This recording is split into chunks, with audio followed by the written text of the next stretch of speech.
Shalom, selamat pagi, selamat bertemu kembali melalui firman Tuhan. Pada hari ini, Jumat 20 Februari 2026, kita akan mendengarkan sapaan firman Tuhan melalui siraman rohani dalam channel YouTube HKBP Setia Negara. Kita berdoa. Bapa yang baik, yang kami puji sembah di dalam nama Yesus Kristus Tuhan kami, Raja di atas segala raja, Tuhan di atas segala Tuhan. Kami bersyukur kepadamu Bapa atas hari ini. Kami akan melanjutkan segala aktivitas kami, tapi kami rindu disapa oleh firman-Mu, sebab firman-Mu adalah pelita dalam perjalanan hidup kami. Biarlah roh Tuhan memateraikan firman-Mu itu di dalam hati dan pikiran kami. Di dalam nama Yesus kami berdoa. Amin.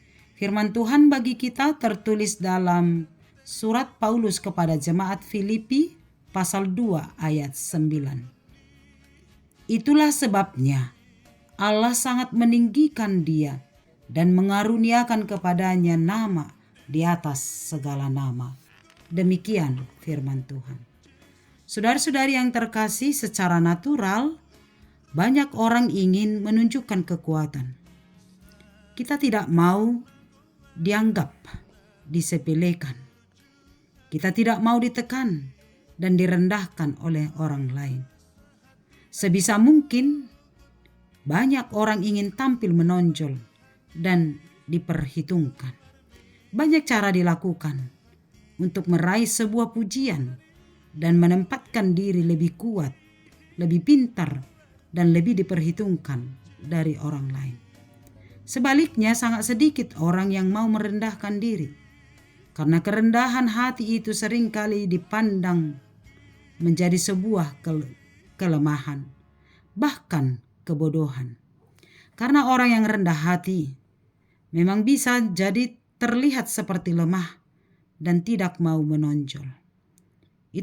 Itulah sebabnya dunia sering merendahkan orang yang rendah hati.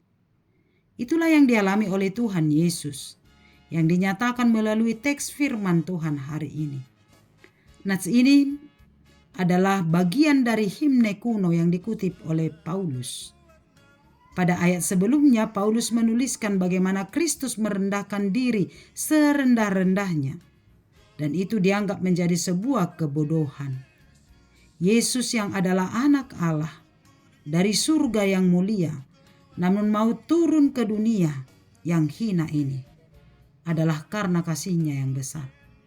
Allah yang berkuasa dan pencipta segala sesuatu, kini hidup menjadi dan mengambil rupa sebagai manusia.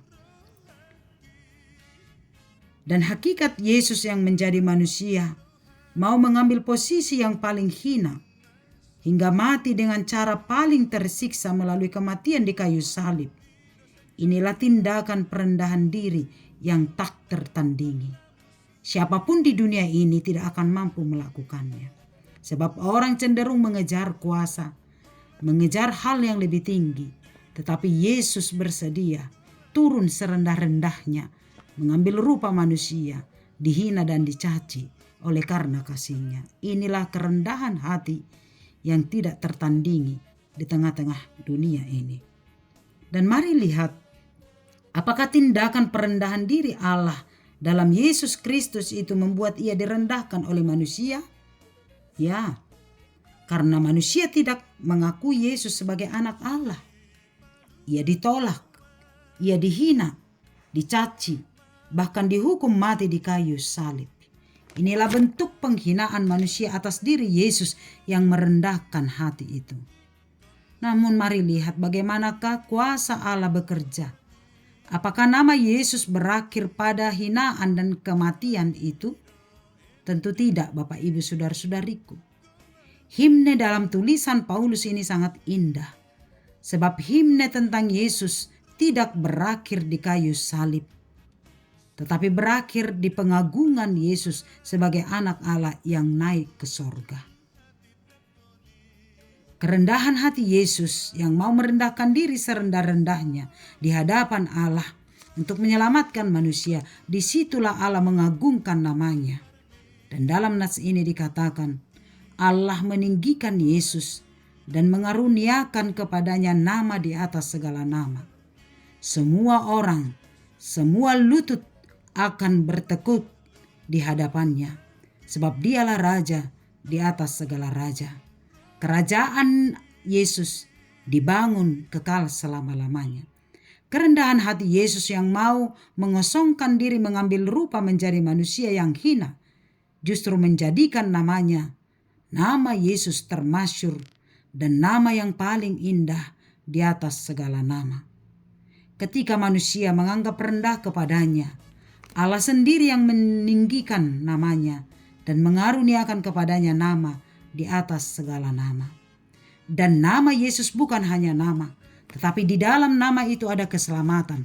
Sebab bagi orang yang percaya kepada nama Yesus dan mengaku percaya, dia akan memperoleh kehidupan yang kekal. Karena itu, kita sebagai orang percaya dipanggil untuk selalu rendah hati, merendahkan diri di hadapan Allah, meneladani Kristus yang rendah hati itu. Sebab orang yang rendah hati akan ditinggikan oleh Allah pada waktunya. Akan ada cara Allah untuk mengangkatnya, mengangkat namanya, meninggikannya di hadapan orang-orang lain. Sebaliknya, orang-orang yang sombong, orang-orang yang congkak, orang-orang yang bermegah karena perbuatannya, orang-orang yang menonjolkan diri, yang mengharapkan pujian dan menghalalkan segala cara untuk menjadi populer, maka pada waktunya Allah sendiri akan membuat dia, merendahkan dia di hadapan orang lain. Maka karena itu, firman Tuhan pagi ini mengajak kita, mengajarkan kepada kita sebagai orang percaya, rendah hatilah selalu, meneladani Yesus Kristus Tuhan kita yang rendah hati itu. Pada waktunya Tuhan akan mengangkat, Tuhan akan meninggikan kita menjadi orang-orang yang diberkati dan orang-orang yang menjadi berkat bagi sesama kita. Ketika kita memiliki nilai lebih dari orang lain, katakan, ini adalah anugerah Tuhan. Maka dengan kerendahan hati, saya akan memakai itu untuk kemuliaan nama Tuhan dan menjadi berkat bagi orang lain. Rendah hatilah selalu, meneladani Yesus Kristus yang rendah hati itu. Amin. Kita berdoa. Bapa, terima kasih, kami mengucap syukur bagimu ya Yesus Kristus Tuhan kami. Nama yang indah, nama yang masyhur di atas segala nama, Raja di atas segala raja. Terima kasih Bapa atas kebaikan hati Tuhan yang senantiasa memberkati kehidupan kami, mengampuni kami, dan karena kuasa nama dalam nama Yesus, kami telah memperoleh kehidupan yang kekal. Biarlah oleh karena kuasa-Mu, kami sungguh-sungguh diubahkan menjadi orang-orang yang rendah hati, meneladani Kristus Yesus yang rendah hati itu. Biarlah Tuhan memimpin kami Bapa untuk melakukan segala aktivitas kami di dalam kerendahan hati, ketaatan hanya kepada Tuhan. Terpujilah nama-Mu atas segala kehidupan kami. Terima kasih Bapa yang baik. Berkatilah kami sepanjang satu hari ini. Dalam setiap aktivitas kami, Tuhan menolong, Tuhan memberkati kami.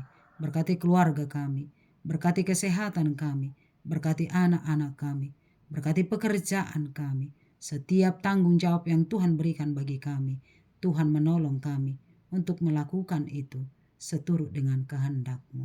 Berkati jemaat-Mu yang sedang dalam perjalanan, yang sedang dalam sakit penyakit, Tuhan sembuhkan. Yang sedang dalam duka cita, mari Engkau hiburkan. Tuhan topang dengan kasih-Mu. Berkati jemaat Tuhan yang merayakan ulang tahunnya hari ini. Di dalam rasa syukur kepada Tuhan, Kau memberikan kesehatan, panjang umur, sukacita senantiasa. Kepadamu lah kami berserah.